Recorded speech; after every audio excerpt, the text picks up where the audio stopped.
Hello everyone, this is Tarask here with another Elementals video. The original audio for this video, there were some issues with it, so I just decided to go over and narrate the video afterwards. But I do have the original video because I do think there were some good matchups that were recorded. Yes, so this is the list I used for the video. I guess the flex slots here are Muldrifter and Flickerwisp in my opinion. I think either of those could be pretty much anything. Um, yeah, Flickerwisp just kind of a fun card to play around with Aether Vial. Like, just for example, like we can go on our end step, Vial and Flickerwisp, take out, for example, like a Simic Growth Chamber from Amulet Titan, just kind of mess them up in that kind of way. Or yeah, it's just a fun card to play around with. And Muldrifter is kind of the fifth value card after Risen Reef, so it's really not something you want to tutor out very often, but it's just kind of something to have there to, oh, got a Muldrifter, play it out, get a 2/2 flyer, and you can play it turn 3 off of a turn 2 Smoke Braider, and I just like the card. It's fun to Phantasmal Image, it's pretty good. Also, the land count has gone up to 21. I cut the second mountain and added a Primal Beyond and a Fiery Islet. And in the sideboard here, the Wispmare has become a Dismember. I've been really liking the one of Dismember over the Wispmare. So the Dismember can hit like Glistener Elf, can hit turn 1 mana Dorks, can hit Devoted Druid. Some things that we normally struggle against, Dismember helps a lot. So I've been really liking that. Okay, yep, there's that, and let's just get to the matches. Alright, this hand doesn't do much. 5 lands and a couple of guys. So have to mulligan this one. 6 lands in Vial, also not keepable, unfortunately. This hand also was not very good, but it's better than going down to 4 in my opinion. It can cast a Voice of Resurgence, and then if it draws a Risen Reef, it's not doing too bad. So Spirebluff Canal Sleight of Hand indicates that our opponent is on Blue-Red Storm. So this hand is definitely not equipped to beat the majority of that deck's draws. So they play Steam Vents untapped, and no creature there was interesting. If they did, we would have top decked the Shriekmaw, but not the case. So play the Cavern of Souls and the Voice of Resurgence to protect against Remand. So if they remanded it, they would still draw a card, but it wouldn't return to our hand. They instead just opt, and they opt on the bottom. Here they opt, and they go to the top.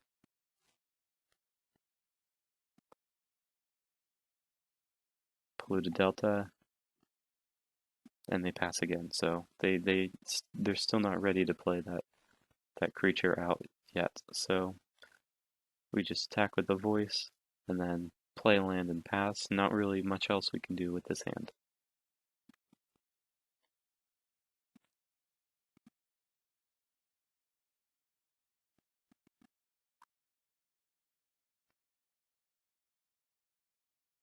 Alright, they Serum Visions.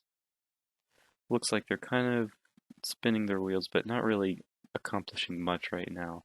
So they do go one top, one bottom, and play Spirebluff Canal, so I'm prepared that they'll go off the next turn, so I'm ready for that. Here, I decided to play the Omnath just to speed up the clock as much as I can,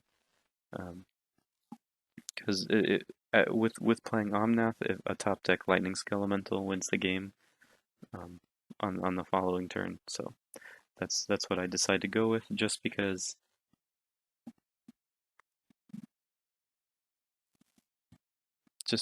everything else in this hand doesn't kill them faster, and we don't have any instant speed interactions, so just kind of have to fade.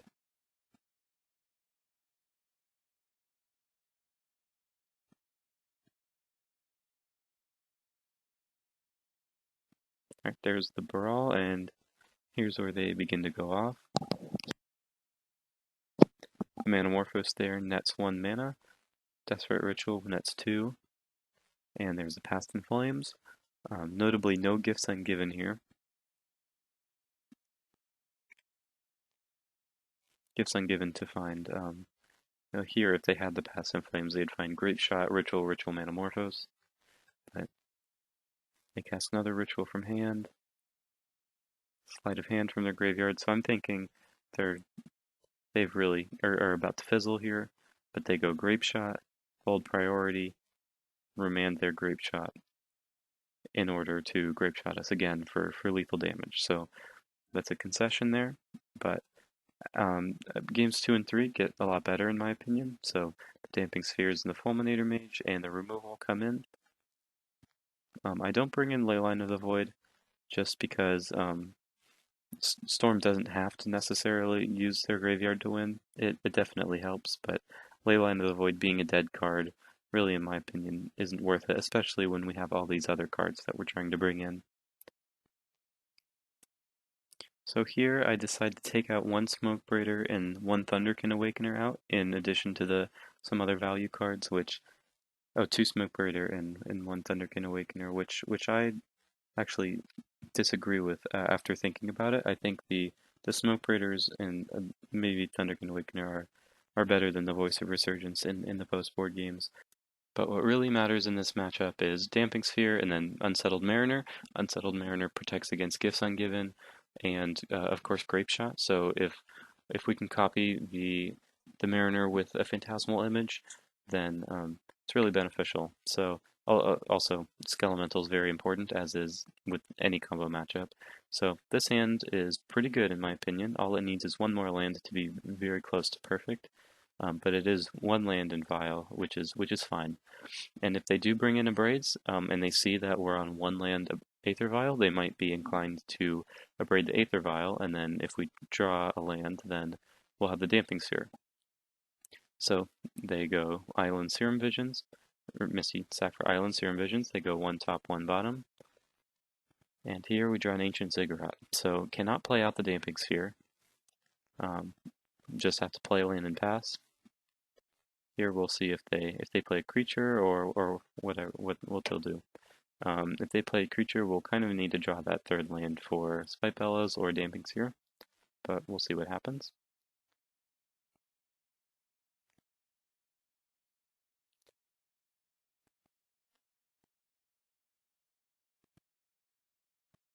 Right, they go Serum Visions,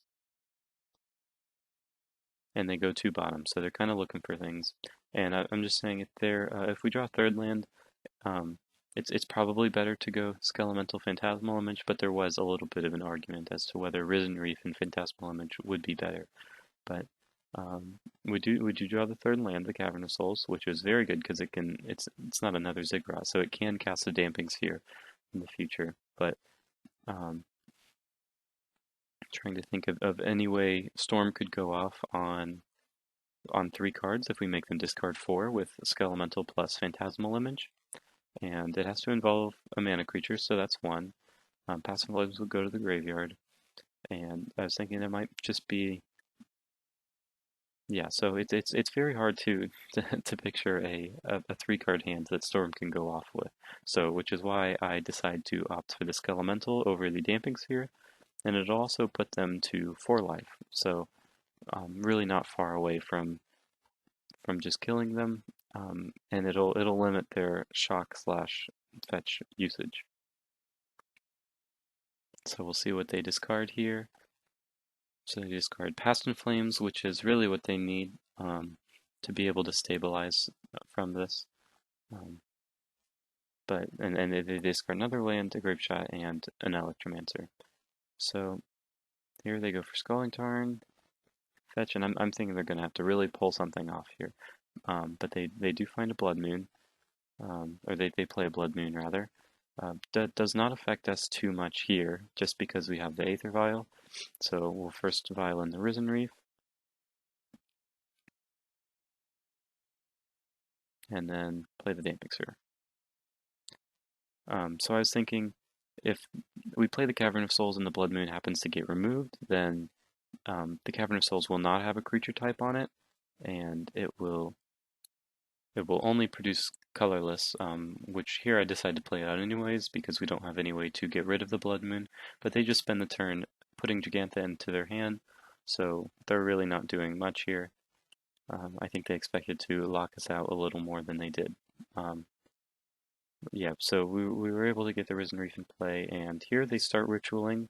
I get a little worried that they'll have like a braid for the damping sphere and then be able to go off, but it's kind of difficult here. But they instead just cast and empty the Warrens with a storm count of 1. So they make 4 goblins, which is prevents the Risen Reef from attacking for sure.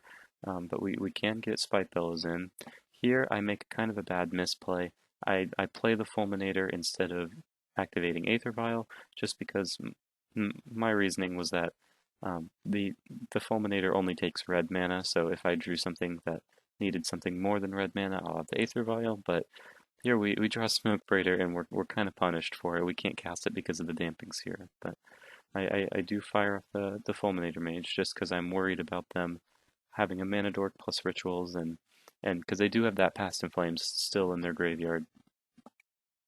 They decide to Grape Shot the Risen Reef, which again, further punishes our Fulminator mishap, and then they get in for 4 damage. So I'm not super worried about them killing us with the goblins. We do have the Spite Bellows, and we have quite a few draws before they kill us. And we do have a lot of lethal draws as well. So Thunderkin Awakener, Lightning Skelemental. Here we draw the Flamekin Harbinger, which will ensure the kill next turn. So I'm going to tutor for Thunderkin Awakener here.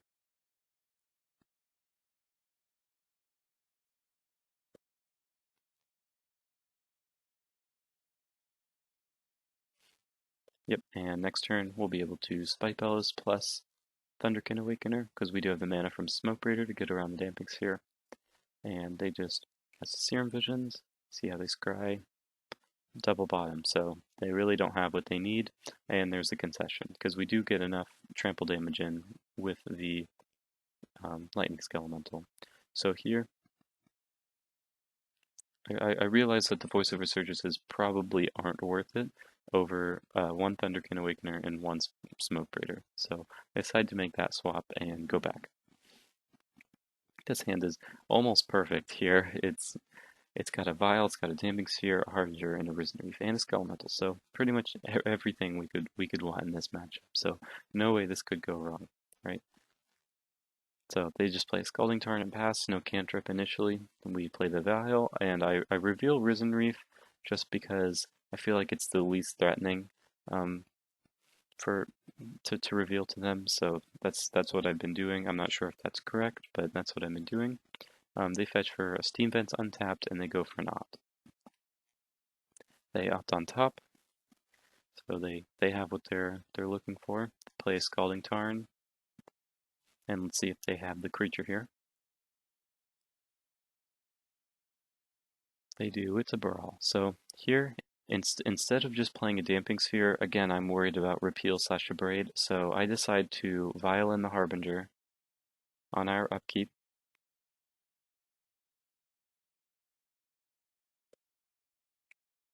To go find a Shriekmaw to immediately answer that Brawl.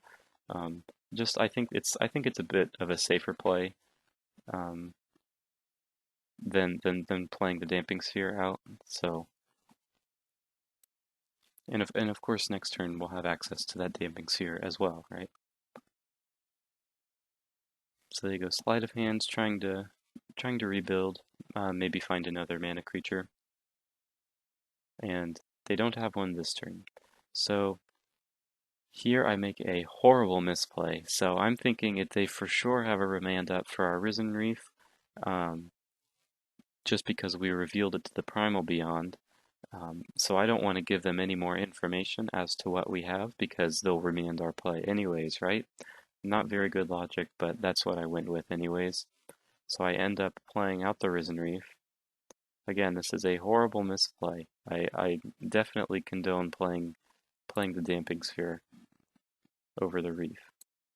So they do not remand it, they let it resolve, and we rip an Unsettled Mariner, which play poorly, get rewarded, is kind of what happened here. Here I decide to Vial in the Mariner now, because they only have 1 mana untapped, and they wouldn't be able to do anything with it. So yeah, now we just pass back and we'll see if they get to go off through the Mariner or perhaps answer our creatures. So they slam Baral and I start to get very nervous that we're going to get punished for our misplay just because the Damping Sphere would have stopped this. Of course, they might have still had the answer for the Damping Sphere, but then they really start to pop off. They have quite a few rituals, but here they play Gifts Ungiven into our Mariner with 3 red mana floating. So they have to pay the 1 mana for the Mariner tax, and now they have 2 red floating. So I'm thinking if they get the usual gifts pile of Ritual, Manamorphose, Past in Flames, we put the 2 rituals in the graveyard, and now that Manamorphose only nets 1 mana, Past in Flames is reduced to 3 mana, so they'll have 0 floating. Of course, they get around this by having an extra ritual in their hand, but they probably would have played that before the Gifts Ungiven. So I do the line, they do the typical pile, so I put the rituals in the graveyard, and I see if they have another ritual in their hand in the remaining 2 cards. So they go Manamorphose, so we know Past in Flames and 2 unknowns. So they actually slam Blood Moon and have a Spire Bluff Canal. So if that Spire Bluff Canal was a Steam Vents or an island or a fetch land, they would have been able to go off. But since that was their 4th land, they were unable to get that 1 extra mana to get past the Mariner. So total luck sack here. We should not have won this game. But now we just get to Skelemental those 2 cards out of their hand. They do have Past in Flames, but it costs 5, so they need to draw a land here, and we found a Fulminator Mage, so it cuts them off of their options anyways, and we of course do have the Damping Sphere in case they draw any sideboard cards. Of course, they would not be able to go off through the Damping Sphere. And yes, I play the Fulminator before the Damping Sphere, just because otherwise the Fulminator would be taxed. We'd have to pay 4 mana on that, and we were unable to do so. So they draw a card, decide, wait and see if they can go off here, and concede. Again, that was a bad play with the Risen Reef, but it just so happened to work out. Okay, round 2. We have a 1-lander, really not keepable. I recognize our opponent to be a Jeskai Ascendancy player, and the revealing of Gigantha doesn't give that away, but Jeskai Ascendancy does play Gigantha. This hand is, not great, but it does have Risen Reef and some elementals, which is kind of what our deck is trying to do. So it doesn't have any disruptive pieces for their combo, but I'm still not sure that that's what they're on right now. So they go Flooded Strand, find a Plains, and pass back. So it still could be anything. But here they cast a Silence on us.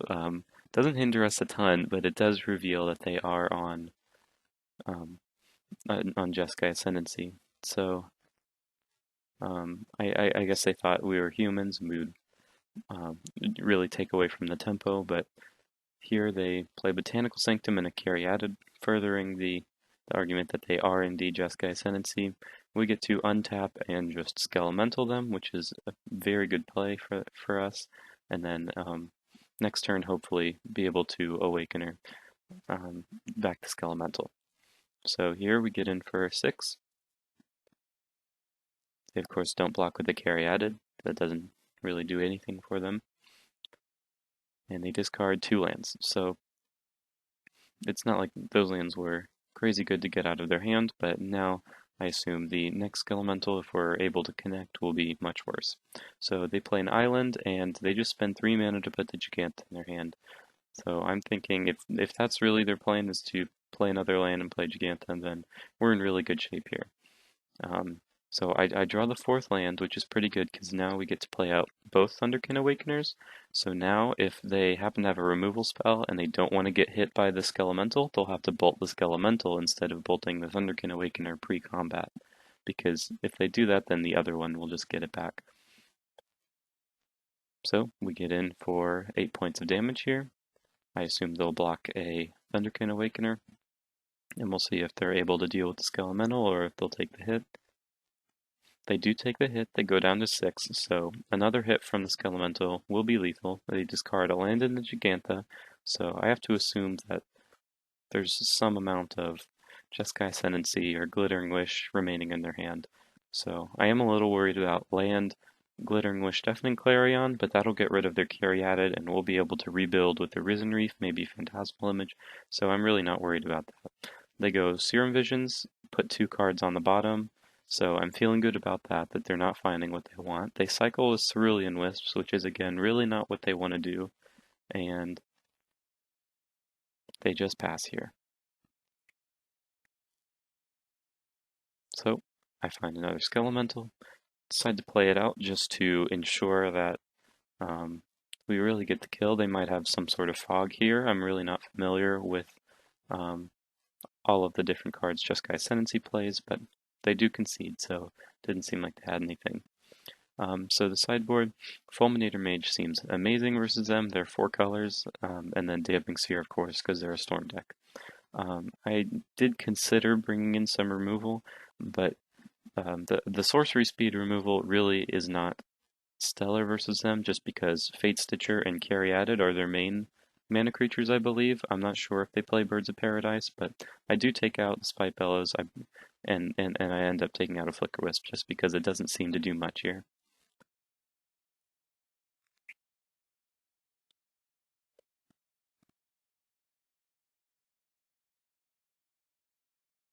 Okay, so we have an alright hand. It does have a Reef, it does have a couple vials. Mariner, I'm not sure if the Mariner at this point does anything versus them. Um, just because it's not like regular Storm where they're targeting us with Grape Shot or with Gifts Ungiven. So I'm really not sure how effective it is, but I assume we'll find out in this one. So these Serum Visions scry 1 to the top and 1 to the bottom off an island, and we're just going to play out this vial and pass it back. I assume we'll see a mana creature or a Caryatid here, and if not, just because they can't, or more cantrips maybe.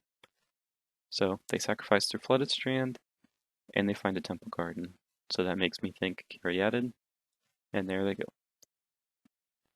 So this turn, very interesting decision here. Is it the second vial or is it the Mariner? In hindsight, I think the second vial is better, but I just thought getting out the Mariner faster would be a good idea. But now thinking about it, if we played the vial, next turn we'd be able to Risen Reef and then vial in off the first vial the Mariner. So having the Mariner down this turn doesn't seem like it's worth it to over deploying the other vial. So they do play Serum Visions again. They go 1 top, 1 bottom again. There's a Horizon Canopy, and they are on a mold of 5 here, if I didn't mention. So they are down to 3 cards in hand. And let's see if they pay the 3 to add Gigantha to their hand or play an Ascendancy. Okay, they just do that. And oh, actually, they wouldn't be able to play Ascendancy there off of 2 green-white lands. So we took up Vial. And now that second Vial is kind of a dead card, which furthers the argument for playing the Vial on turn 2 instead of the Mariner. But we do play Risen Reef, and we do find a 2-drop, so it kind of lines up with the play here. Just because we would have to decide Mariner or Awakener if we did play the Vial. But we do draw a Flamekin Harbinger, which is pretty good. That can find either a Fulminator Mage or a Lightning Skelemental, or whatever we may need if we do get to untap for next turn. Which I'm hoping they'll just play a land and play Gigantha. If they do that, then we'll just tutor out. We'll take up the Vial to 3, Vial in the Reef, then play Harbinger, go find a removal spell for the Gigantha, because we still have a Shriekmaw, but they do just play Jeskai Ascendancy, which is worrisome, because we no longer have a Wispmare in the sideboard. But they do just pass. So we get to untap, take up the Vial to 3, and they hit us with a Silence. So if we had that other Vial, we would still be able to be kind of functional here. we would be able to Violin the Harbinger now before the Aether Vial ticks up, and then have a 3 or 4 drop to play to Violin. But we don't have that, so really the only play is to play land and Violin the Reef. I decide to Violin the Reef in the main phase, although I'm not sure that that's correct. That's just what I ended up doing. And we did find a Skelemental for next turn, so we might be able to double Skelemental them next turn. Harbinger finding the second one. And I decide to not attack here, just because they might have another cantrip with the Caryatid and be able to eat one of our creatures, and I don't think that's worth getting in 2 or 3 damage.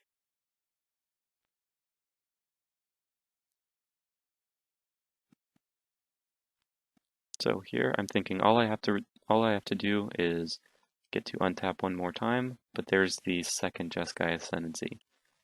So now I'm thinking I'm in some pretty big trouble, getting even more punished for not playing out the Vial on turn 2.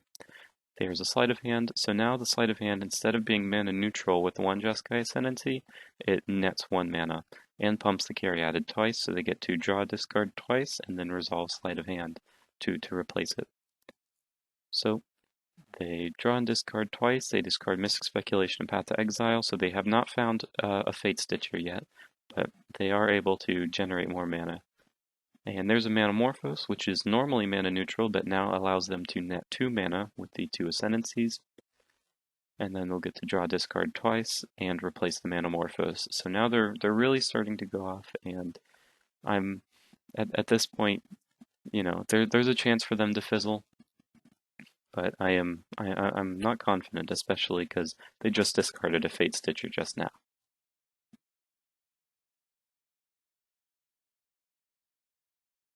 They do sacrifice the Horizon Canopy, which is a good sign in my opinion. But there's a Glittering Wish, which a concession here might be valid, but I decided to keep going on just to see what they'll end up killing me with, just because I'm not super familiar with the win cons in this deck. So they choose Fairy Time Raveler. Not sure what they're playing around, but I'm sure it's just to get the 100% kill instead of the 99%.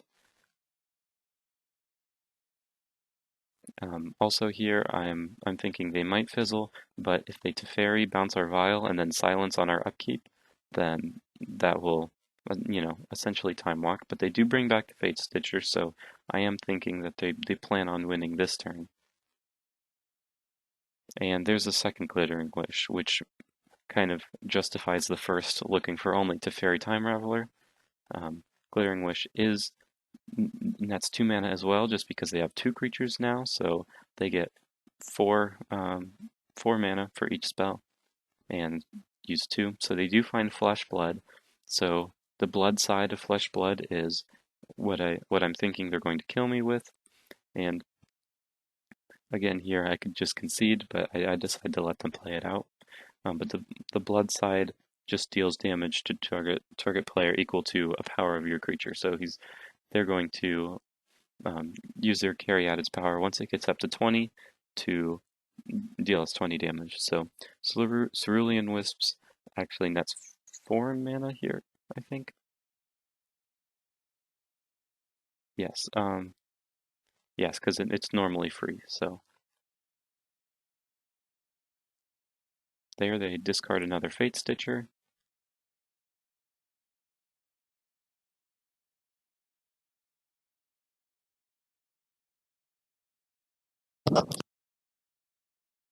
There's the Abundant Growth. I do like the inclusion of Abundant Growth in this deck just because the Fate Stitchers can untap the Caryatid for any sort of mana that they want, but if they didn't have a Caryatid, if it was just Fate Stitchers, they would be limited to just blue, green, white if they were just Fate Stitchers. So the Abundant Growth allows for all the colors. And in this case, they do need to produce red for the Flesh Blood.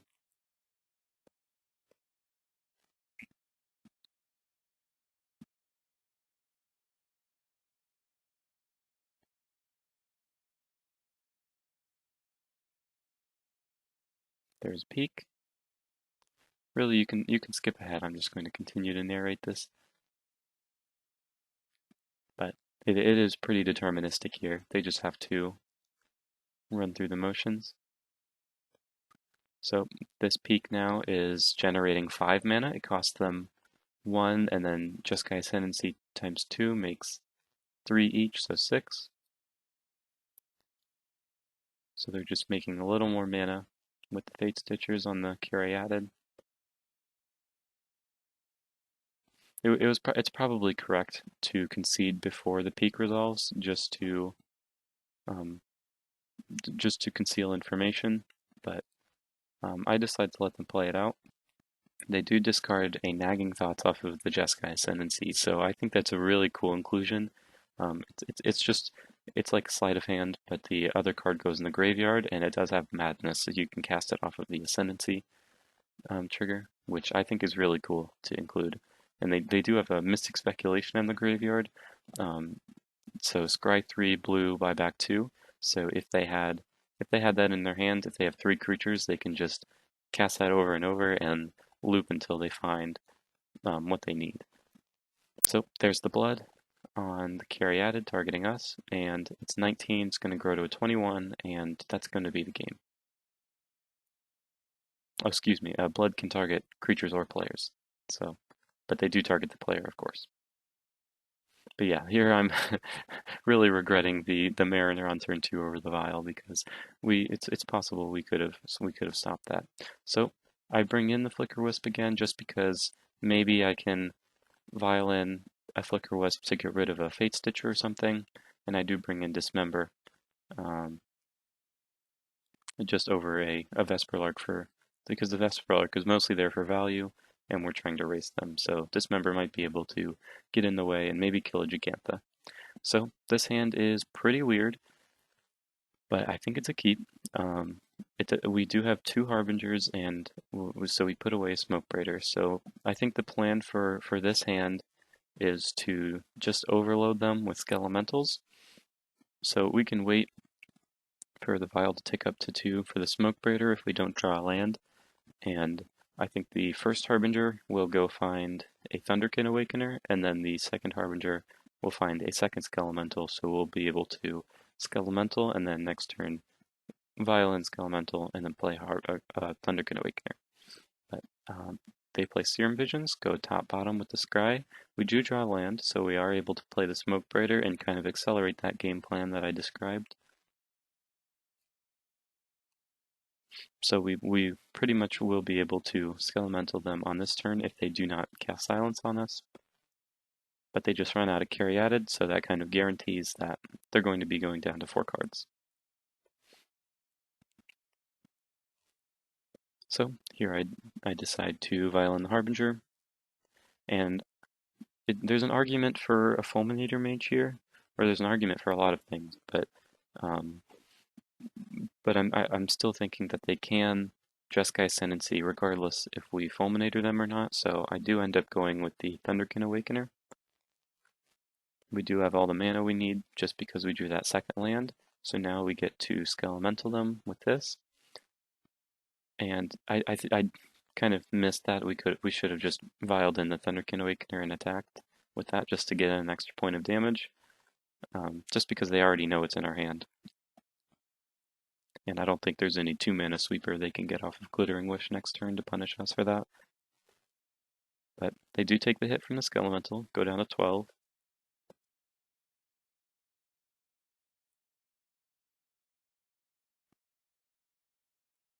And they discard a couple of cantrips, so pretty good for us that we got some cards that they normally need to go off. So this Harbinger is going to find another Skelemental, and we're hoping to force a chump next turn and really put us in a dominant position. So I'm feeling really confident here that we're going to end the game or get close to it next turn. But here's the Relic of Progenitus. So Relic of Progenitus, not only they can tap it to get rid of the Skelemental now, but they don't have to pop it. So they know we're drawing a Skelemental, and they'll be able to just tap it on our end step next turn, or on their turn after the untap. Excuse me. So they do tap it now. So this Awakener is essentially dead right now, except for it's just a 1-power creature that we can violin. That there is a good sign, though. They're just cycling Cerulean Wisp. They do it again, so that's, again, a very good sign. It shows that they don't have what they need. They do have 3 cards left, although they do have a Relic and a Horizon Canopy to draw cards off of. They go Serum Visions.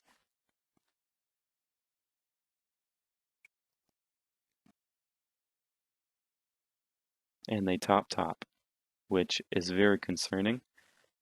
Just because they can draw both cards on their next turn. If they cycle the Relic or the Horizon Canopy, then they're going to be able to have all the cards in.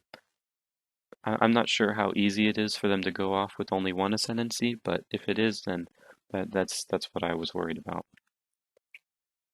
So now we'll be able to put them to 2 here. So I'm really regretting not vialing in the Thunderkin Awakener the previous turn to get in 1 extra point of damage. But still, this prevents them from tapping Horizon Canopy for mana twice, so this turn and next turn. Not super likely that they would have done that either way, but it'll just prevent them from doing that. So now they either need to, they discard a Glittering Wish and a Manamorphose, so 2 very important cards again. So I'm sure they kept something like an Ascendancy in their hand. But they do pop the Relic now, so they're going to be able to draw both cards that they scryed to the top. So I am kind of worried again about land Glittering Wish Sweeper, but that would get rid of the Sylvan Carry added. Either Fire Spout or Deafening Clarion, I think, are the sweepers that they can get with Glittering Wish, but they do cycle Cerulean Wisp, so that kind of means Desperation Mode, which has me very optimistic about the results of this game. And there it is. They weren't able to go off. They weren't able to answer our little weenies. So there is match 2. Alright, round 3 against an unknown opponent. 6 lands in a vial is not keepable. This hand's alright. We can go 2-drop into Reef. Thunderkin Awakener doesn't really synergize with anything in this hand, so we'd much rather play a Mariner or a Voice on turn 2. So we do put that back, and we are on the draw. So let's see what we're up against. It's a Cavern of Souls. I instantly think the mirror, but nope, it's humans. Humans, it's definitely in their favor, in my opinion, especially pre-board, but we can win. It's probably 50-45, 55-45. It's not crazy in their favor, and Champion of the Parish isn't the strongest start. Usually, we're more scared to see an Aether Vial or a Noble Hierarch on turn 1. So. And some of their cards are just dead, but Thalia First Strike does interrupt the Skelemental plan pretty heavily. But yeah, see, Kitesail Freebooter does very little here, but it does pump the Champion of the Parish, and it is a flyer, so it doesn't do absolutely nothing, but the trigger on it does. Just because if we had a vial, we would have already played it. So it only really does something if we have 2 vials. So Champion of the Parish gets in for 2. We untap, and here I'm worried about a Reflector Mage on the Voice of Resurgence, which is why I decide to go with Unsettled Mariner. But there is a consideration just to play Voice of Resurgence because it will make a token when it dies, just to have another jump blocker to block the champion twice, pretty much with it. Just because if they do have a human here, the Mariner won't be able to make any profitable blocks.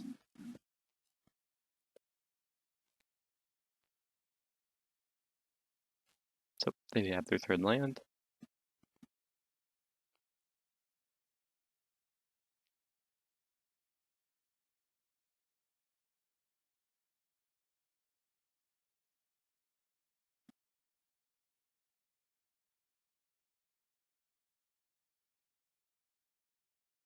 And it is a Mantis Rider, so pretty bad for us. We're taking 7 if we choose to not block, which we won't.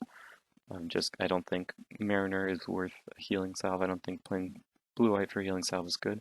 We do draw Flicker Wisp, though. We play the Mountain just because that's what they know is in our hand, and it doesn't really matter. So we'll play Flicker Wisp and reset the counters on the Champion of the Parish, and hopefully we'll be able to block the Mantis Rider with the Flicker Wisp.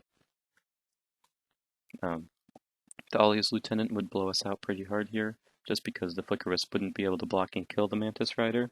Also, if they draw a Noble Hierarch and they just attack with Mantis Rider, that would be pretty bad. And another card that would blow us out is General Kudro Dranith, which is what they have. So that pumps. The Kudro is a very strong card in this matchup. They can exile our things we like to reanimate, and pumping their team, and they can destroy Skelemental if need be. So we decide just to trade off with the Champion of the Parish, trade where I can, and I was thinking maybe if we draw a Shriekmaw for the Mantis Rider we can survive, but not the case, so we would be dead in the air there. So I bring in the Healer of the Glades and some removal. Dismember seems kind of weird with um, also bringing in Healer of the Glade, but Dismember on a Noble Hierarch or a Meddling Mage or something like that is pretty important in my opinion. We of course take out the Fulminator, does very little, and the Smoke Breeders just because they're easy to tempo out by them. And yes, the voices as well don't do much. And I do bring in one Ingature just in case they have the turn one Vial. If they do, then it's always great. Here, this hand is very good. We can assemble Thunderkin Awakener plus Spite Bellows, which I think is really important in this matchup a lot of the time. I am worried about the card Auriok Champion though. We cannot kill it in the 75, and Humans plays quite a few in their sideboard. I'm not sure exactly how many, but they do play quite a few for the burn matchup, but they also bring it in here most of the time. But if we don't see that card, then Thunderkin Awakener plus Spite Bellows is very good. So they don't have the turn one Vial, so Ingot Chewer is a dead card. I choose not to Harbinger for Shriekmaw here. I don't think it's that important. We do draw Healer of the Glade, so that's pretty good. That can protect us against whatever they may have, as long as it's not a Mantis Rider. So we'll see what they have for us this turn. They have their second land, so they can play a 3-drop or 2-drop, 1-drop. Alright, round 3 against an unknown opponent. 6 lands in a vial is not keepable. This hand's alright. We can go 2-drop into Reef. Thunderkin Awakener doesn't really synergize with anything in this hand, so we'd much rather. And they have the Auriok Champion, so immediately we kind of have to pivot away from the Harbinger for Awakener line, and with Auriok Champion, we really can't attack past it very well, so what we have to do is kind of flood the board with Risen Reef and then kill them with multiple Omnath triggers. So with Auriok Champion, pretty much each Auriok Champion they have nullifies one big Omnath trigger, so in this case we'll need just Auriok Champion will take away the first Omnath, so we'll need to kill them with 2, 3, 4, 5, however many it takes.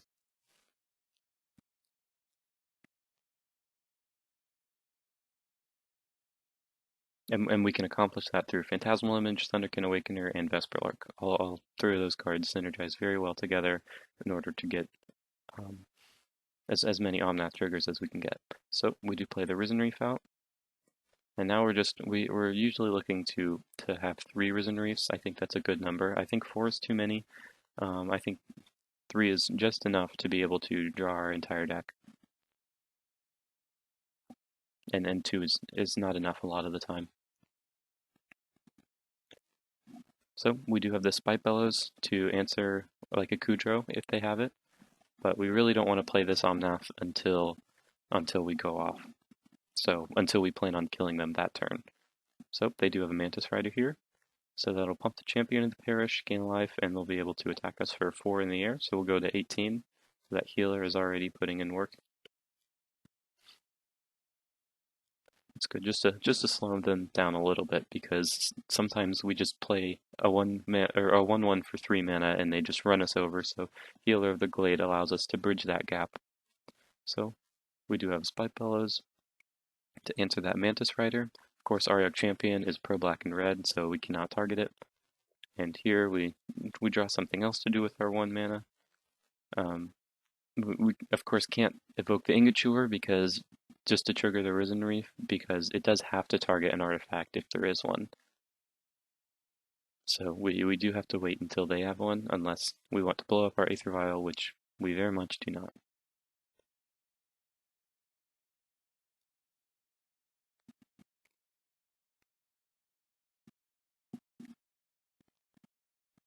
So there's a Kudro, which has me a little worried.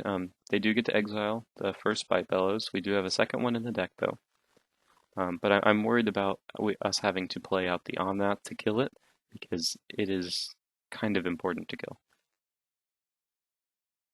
So the Champion of the Parish, gonna get in for 5 damage. And I feel like I can take this hit. I feel like we can just wait until it's bumped up further to start blocking with Harbinger and Glade. And also we don't want to just get our creatures exiled from the Kudro if they had a second main phase creature. So we keep that Vial at 3. And we do draw another Risen Reef. Very good draw there. Good draws would have been Harbinger, Phantasmal Image, Risen Reef, and there's the Risen Reef. And of course we do draw a Spite Bellows, so that Spite Bellows can answer the Kudro, so we don't have to play the Omnath to kill it.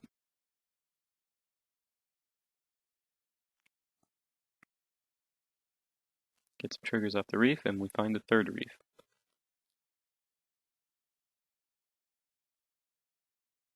So we can't play anything else, so we just pass the turn back.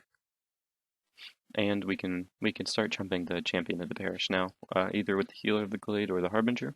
Vesperlark can get both of them back, but Thunderkin Awakener can only get Harbinger back without a pump.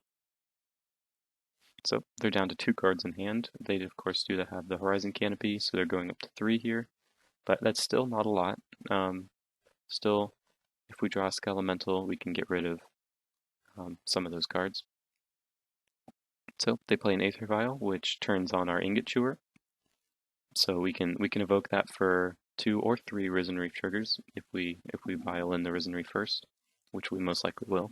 But there's a difficult card to work around, Phantasmal Image on the Auriok Champion. So now the first 2 Omnath triggers are pretty much nullified. So that means we like the first Auriok Champion is kind of annoying, and the second Auriok Champion is, we're going to need to draw our whole deck pretty much to kill them. So this chump on the Harbinger feels a little worse because we do need to flood the board to get the most Omnath triggers we can get. But they do only have 1 card left in hand, and with these Risen Reefs, we'll be able to block Champion of the Parish every day of the week. So as long as they're not presenting a clock, then the Auriok Champions aren't winning them the game, they're just preventing us from winning. And not even that. We will still very much be able to win, but we need to take some extra steps. So we drew the first Phantasmal Image, planning on copying the Omnath with that, but not this turn. So we could just evoke that Ingot Chewer on the Aether Vial, and then we can hardcast a Muldrifter, or if we draw something off of these reefs, then we can play those instead. So we do draw an Awakener, a Harbinger, and a Skelemental. Amazing draws. So we'll for sure play out the Skelemental to get rid of that last card in their hand. We don't want that to be anything of importance. Like another Auriok Champion, perhaps.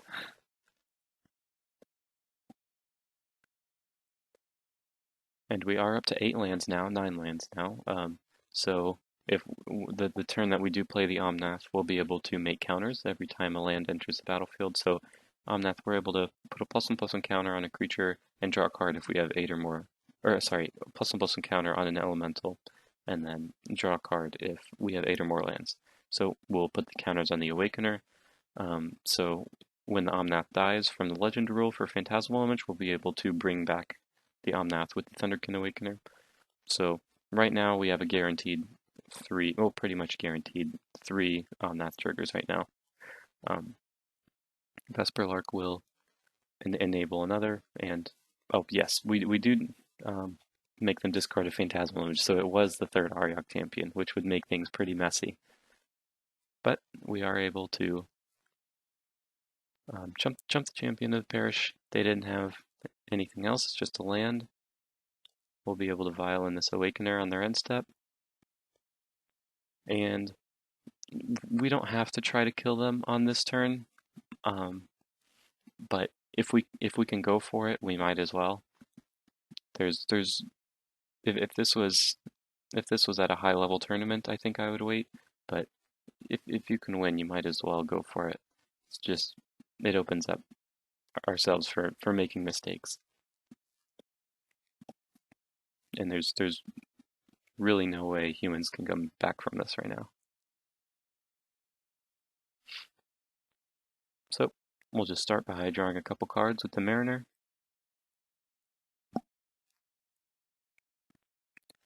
In these kind of draw your whole deck hands or turns, it's really difficult to find the optimal line, but a lot of the times it doesn't matter just because the amount of things that you're doing is so over the top that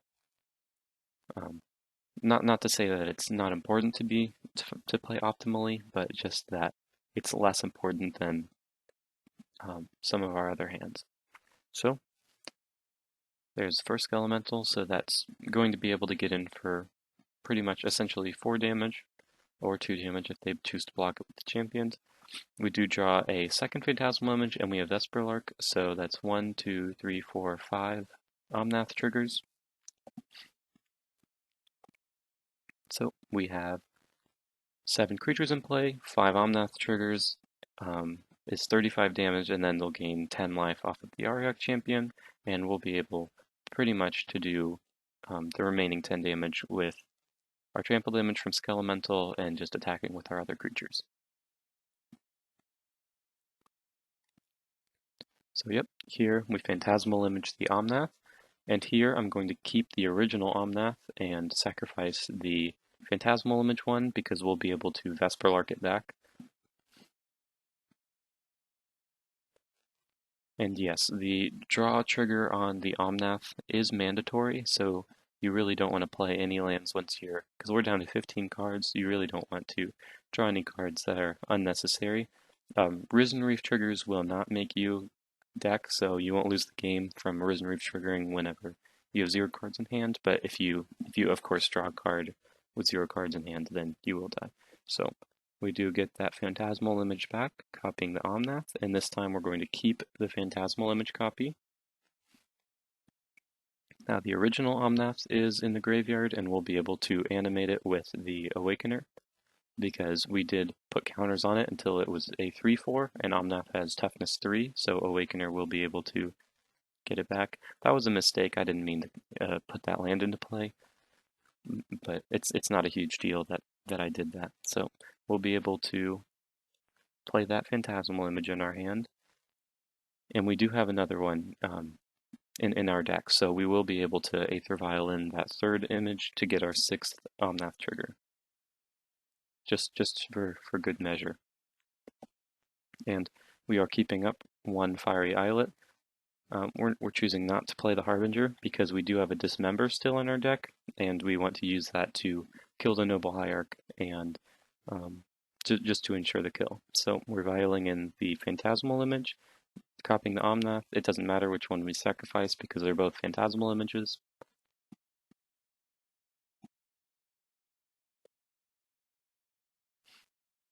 And although we'll have 2 cards remaining in our deck, we still haven't found the Dismember. The Awakener getting back the Omnath will trigger Risen Reef 3 times, which will make sure we get that Dismember in our hand before they assign blocks with the Noble Hierarch. So we're keeping the attacking Omnath just to get in as much damage as we can. And it's closer than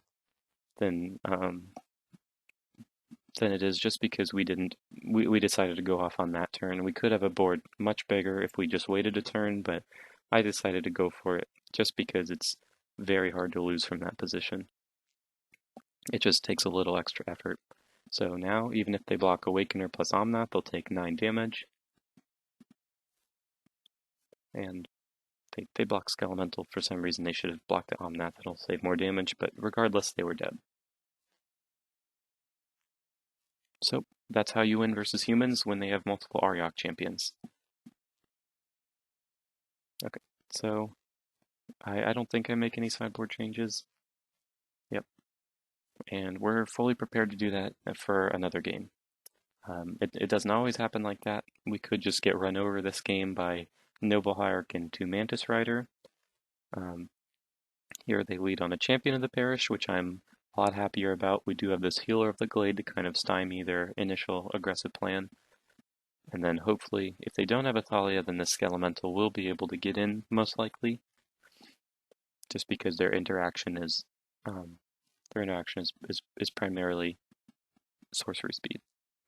It's possible they take out Thalias, which if you're a humans player, don't take out Thalias versus elementals because it's really helpful to kill Awakeners and Skelementals. Because obviously if you kill the Skelemental with first strike, then you don't take the damage from it and you don't have to discard any cards. So they only have another 1-drop Champion of the Parish. It's possible they had a 2-drop and maybe they have a Thalia's Lieutenant. But now we'll be able to, if they do have a Thalia's Lieutenant, we'll still be able to kill the second Champion of the Parish by double blocking with the Healer and the Mariner, and that's exactly what they have. So the first one's going up to a 4/4, so we can't kill it, but the second one will be a 3/3, and we'll be able to double block that and only lose the Mariner, because both of them have 2 toughness. So they will attack. We'll violin the Healer of the Glade, so we're going to gain 3 and take 4, so we'll go down to 17, and they'll lose their Champion, we'll lose our Mariner. So pretty good deal. Second main phase, we'll see if they do have that 3rd land or if they're stuck. Okay, so they missed their 3rd land drop, which means they're probably just going to discard a couple 3-drops off of this Skelemental. Although it looks like we're kind of running out of gas, we do have 2 Canopy lands, so I'm not super worried about it, and any Thunderkin Awakener, an additional Skelemental, or a Risen Reef really puts us so far ahead in this game that I'm not worried about running out of gas.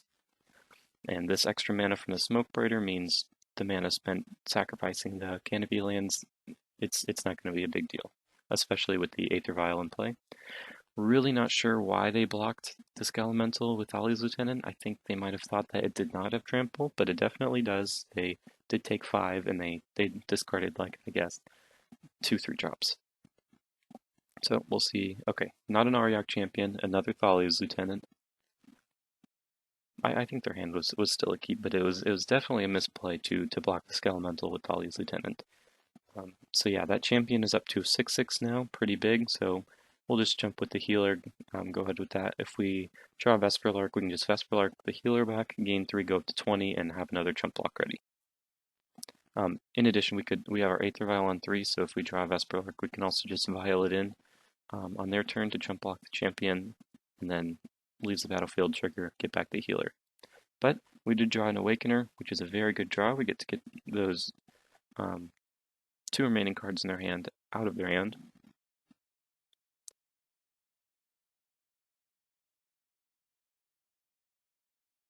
Okay, they don't make the misplay of blocking the Skelemental with the Lieutenant again.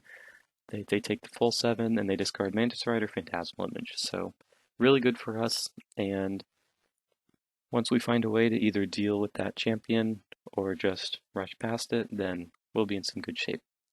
But this kind of forces them to keep the champion back on defense to block. If they have a 1 or 2 mana human, then they can grow it so they can safely block the Skelemental. But it looks like they don't, so they just pass. They can still block the Awakener though and take the 6 and still be alive. But we draw a Flamekin Harbinger, which is great. So now we get to play out the Harbinger, sacrifice the Islet, so we're going to go find another Skelemental. Or, actually, no, in this play, I got the Shriekmaw to deal with the Champion of the Parish.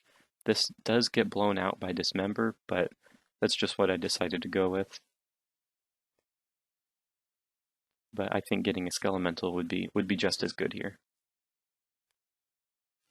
because even if they do have a Dismember, they still have a Thalia's Lieutenant and 0 cards in hand, and we would have the better top decks. So that was match 3. Yeah. Okay, round 4 here. We're on the play versus a Yorion deck. This hand would be phenomenal if one of the ancient Ziggurats was anything else, just because those cannot cast the Aether Vials. But yeah, this would be great, but unfortunately I don't think we can keep it. Alright, this hand is fine. The Awakener isn't very cohesive with the rest of the hand, so I think I'm going to put it back just to ensure that we have that third land for either the Muldrift or the Risen Reef. And yes, with Yorion decks, they'll be more likely to have exile-based removal, so the Awakener doesn't really do much as far as if they remove something, bringing it back. So we'll just lead on the Ancient Ziggurat, pass. They go Celestial Colonnade and pass. So I guess it doesn't necessarily mean that they're not playing Mystic Sanctuary, but it definitely makes it less likely in my opinion. So we're not immediately going to play the Cavern of Souls, just because we would want them to hold up counter magic. Because they wouldn't hold up counter magic if we played the Cavern of Souls now. So they're going to play a Breeding Pool untapped, and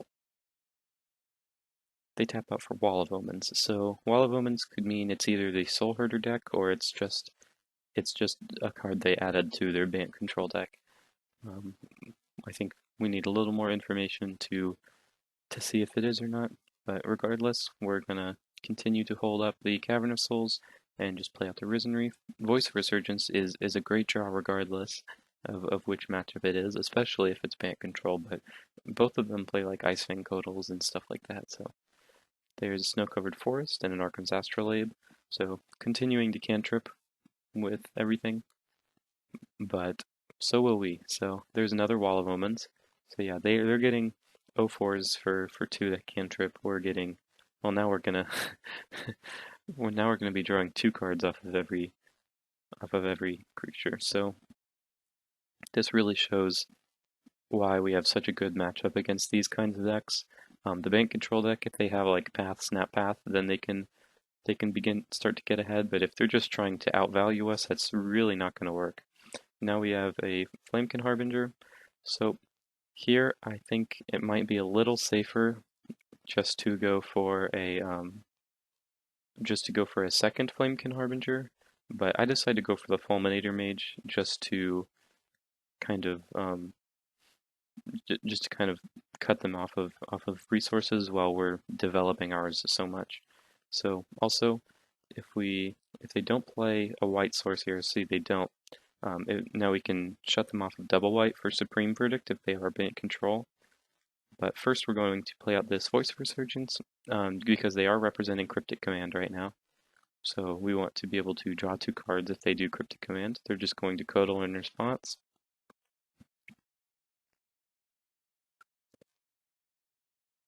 And there's a second Codal. So no counter magic. Our Voice is going to resolve, draws 2 cards. There's another Harbinger, so even better. But we are going to play out the Fulminator Mage here. And yeah, I kept up the Ziggurats just in case we drew Phantasmal Image to play, to copy the Fulminator Mage. But we didn't, so we just play out the Smoke Braider and blow up the Celestial Colonnade and pass back. So if it is a Soul Herder deck, still hasn't given it away yet, but if it is, then I don't think they run main deck sweepers, so in that case, we pretty much already won.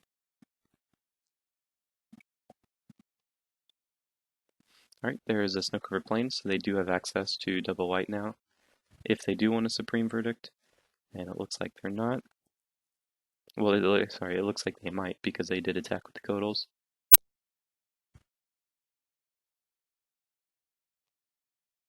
And tap 4 mana, but it's for Restoration Angel, so that not only gives away what the deck is, it's the Soul Herder value, but that means they most likely don't have sweepers in their main deck, or maybe even in their sideboard. I'm not really sure how they're constructed, but yes, this means it's a very, very good matchup for us, just because they usually try to go over the top in value versus most decks, but they cannot do that versus us.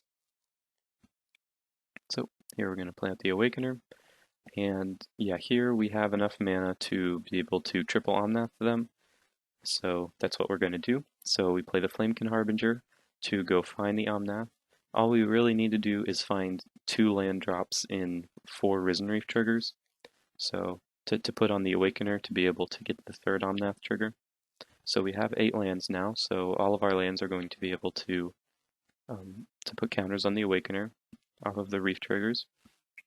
So we're going to play Omnath first, target them, so it's going to deal 9 damage, and we really don't even need the 3rd Omnath trigger. But we do happen to get those 2 lands, so just in case we did need to deal 27 damage, which we don't, but if we did, then we would be able to. And then we just Phantasmal Image the Omnath and deal the remaining 9 points of damage. And there's, yeah, keeping the image to, just in case, if we need to reanimate the original Omnath. But there it is, and move to sideboarding. So, just because they showed Celestial Colonnade, I'm more inclined to bring in Fulminator Mage, just that means they're not in the all-in basics that the Bant Control usually is.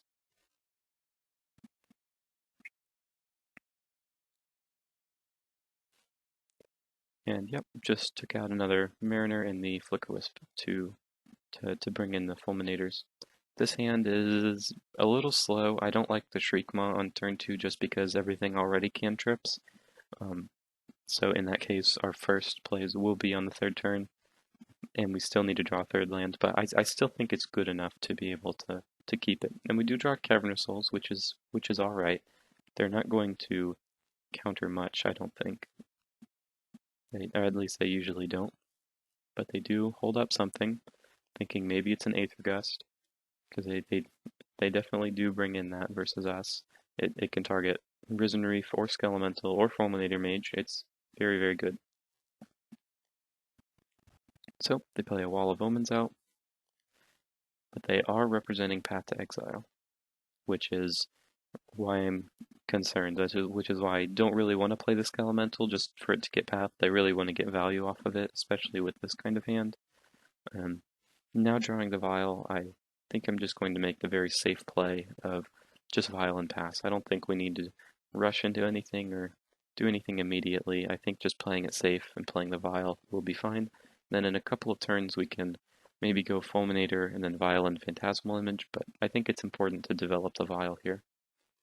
Of course, not going to Shriekmaw that Wall of Omens. It's doing literally nothing right now, and it already replaced itself, so we're going to wait for something a little more important.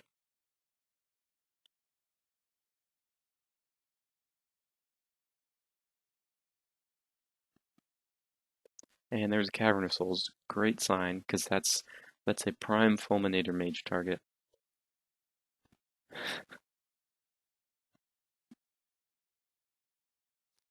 And they do get another basic though, which is fine. And there's the Wall of Blossoms, so another completely non-threatening, just cycling through their deck. Here they're representing blue-white again, so I'm fully prepared for this Fulminator to get Aether Gusted.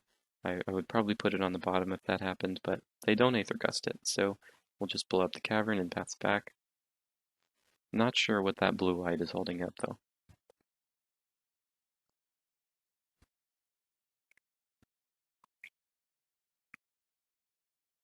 So play out Windswept Heath.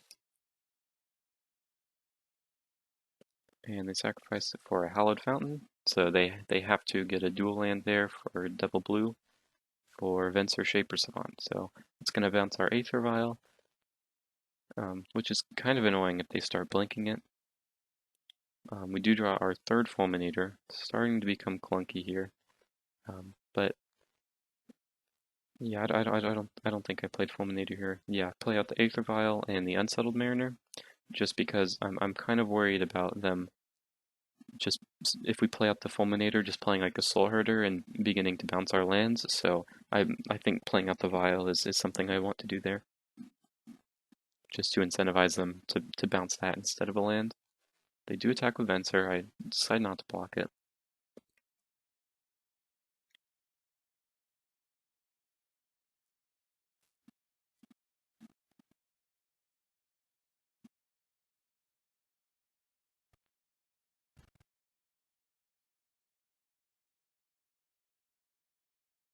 And there's an On Thin Ice. So On Thin Ice is going to take 2 mana, but it's going to exile our Mariner. But now, if we get our Vial up to 2, we can Phantasmal Image the Venser to bounce the Forest to get back our Mariner, if that's something we want to do. And they play another Cavern of Souls, which is great, because that's another Fulminator Mage target. And they name Night, which makes me think of Night of Autumn, but really not sure.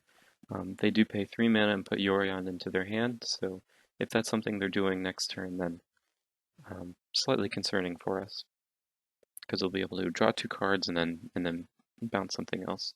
So we'll play out the Fulminator and just hope that they don't have another land in hand to play the Yorion.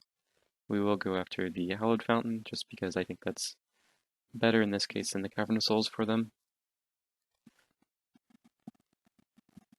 Let's see if they have that 5th land to be able to play Yorion. They attack with a Venser, of course, first. And they don't. They just play an Ice Fang Codal and pass the turn. Wow. So we we will be able to Fulminator Mage that Cavern of Souls and put them down to three lands. So they're really starting to put in work now. And we do draw Thunderkin Awakener, which will go well with our Skelemental in the future.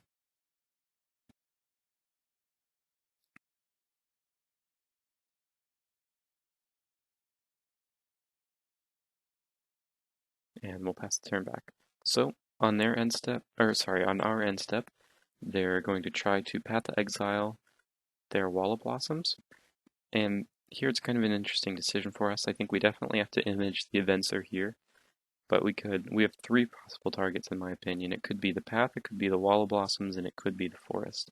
So I decide to target the path just because it's going to take them a whole nother turn to want to do that. And if we bounce the forest, then they're still going to have 4 mana on this turn, because they'll get to replay the forest and they'll get the land from the path. So I decide to just try to deny them as much as possible. They attack with the Venser and we block with our image. We can get that back with the Vesperlark and we have another image in our hand. Yep, so we're just going to double Skelemental them. They will get to double block one of our Skelementals with both of their walls, which will... so they won't be discarding 4 here. If they choose to do that, they'll only be discarding 2. And they do decide to do that, which is correct from them. But we do get in for 6, and they do discard 2 cards.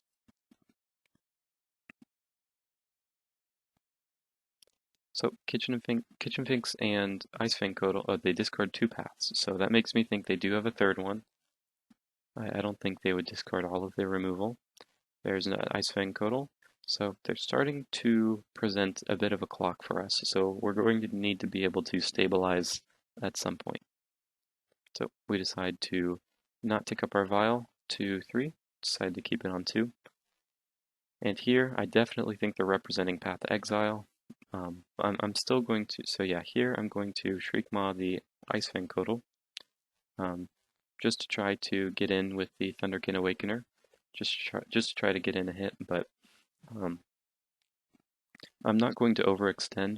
There's an argument for trying to Vesperlark back a Phantasmal Image to copy the Awakener to get in to get Skelemental and Vesperlark back, but I decide to not get greedy because I did think they have Path, and they do Path the Thunderkin Awakener.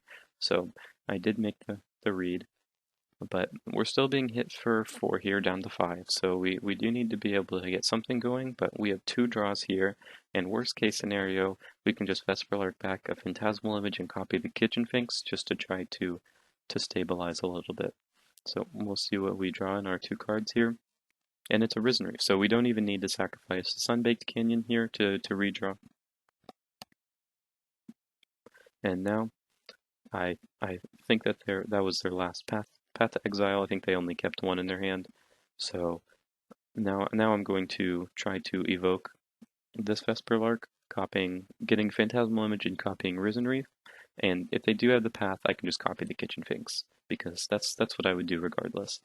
So they don't path the Risen Reef, which makes me think that they don't have it because they did allow us to get the trigger off of the Vesper Lark.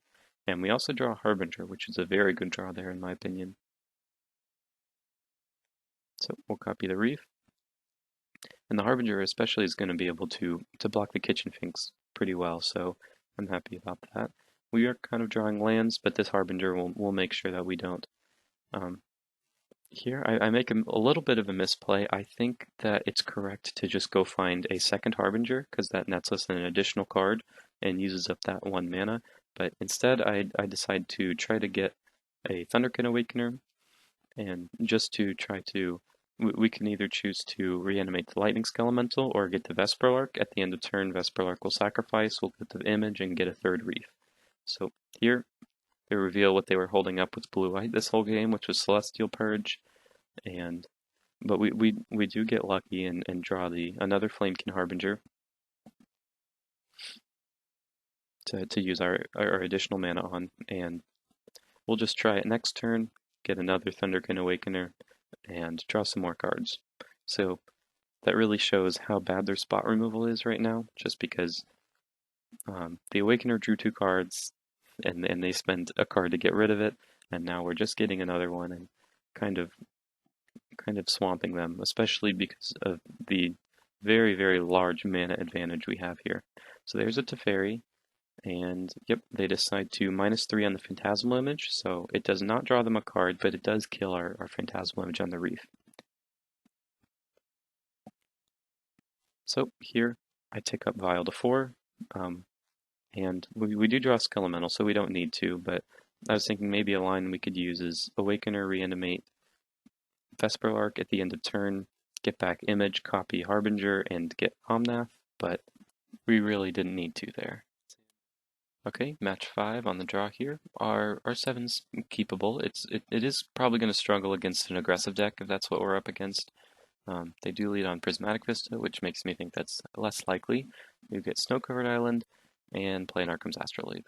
So that makes me feel a little better about this hand. We do draw a 4th land, but it is another Canopy land, so not great. But we are going to be able to fetch out a Risen Reef. That's really what we're trying to do in these against these blue decks is just try to cantrip with each of our creatures. So, and we of course can also opt for turn 3 Skelemental if it's available, if they're not holding up any mana. Looks like they are representing Path to Exile already though. So we'll just play out the Mariner and pass. So yeah, the Temple Garden makes me think that it's Bant control, and the Hallowed Fountain, still in line. It could be anything Bant though. Uro doesn't necessarily give it away, but again, it's most likely going to be Bant control, and there's Field of Ruin. I don't think Soul Herder plays Field of Ruin, so.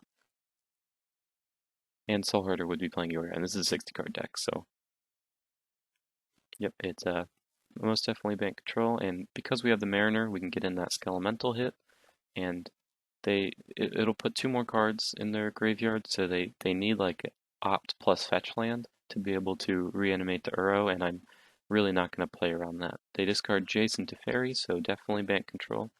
There's the first part of what they need is the Flooded Strand, but then they just pass the turn. So would you draw Cavern of Souls? A very timely Cavern of Souls at that, but they are just going to go for Field of Ruin on our Primal Beyond, and it'll trigger the Mariner, and I think they thought that wouldn't happen, and maybe that messed up what they were trying to do, but they concede, which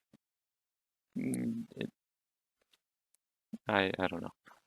But yeah, regular Bant control, I really don't think we need any sideboarding. There's an argument to bring in Fulminators, but I really don't think it's necessary, and sometimes they can rot in our hand if they have a lot of basic lands. Yeah, what we really need in this matchup is Aether Vial, Cavern of Souls, Voice of Resurgence, and Risen Reef. So, and those are all in our main deck. So they lead on Watery Grave, so it looks like they're going for the maximum greed. They have black in their deck as well. Or maybe it's a white splash and their base bug, so we'll find out. There's an Astrolabe, and they pass back. So Voice of Resurgence here is, oh, Aether Vial. I think we still run out the voice, yeah. Just being mana efficient, and next turn we can play another voice and then also play out the vial.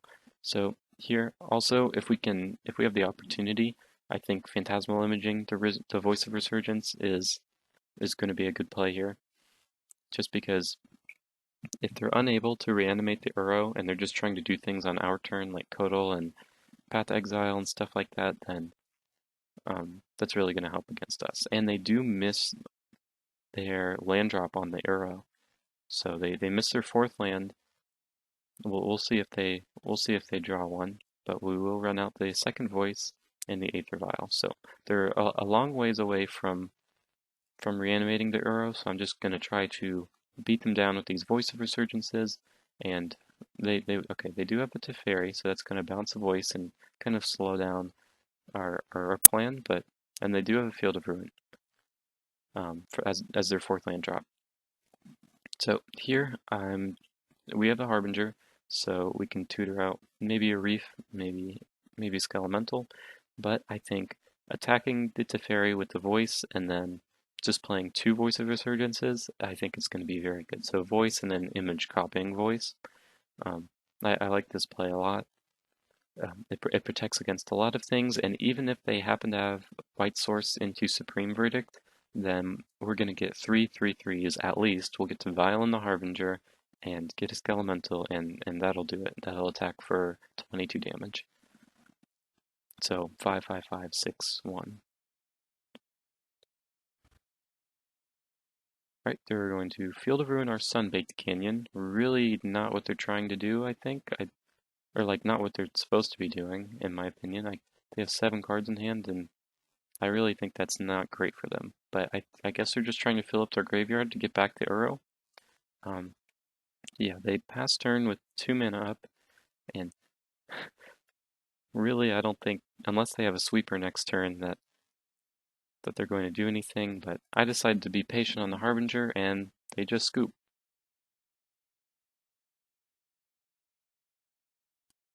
Okay, so hopefully that demonstrated some of the power level that this deck is capable of. I think the humans match is a great example of that, of how flexible this deck is able to be and how it's how it's able to attack from so many different angles and really kind of go over the top of a lot of strategies. So yeah, hopefully the narration was okay. And if you can let me know if there's any misplays I made that I didn't cover.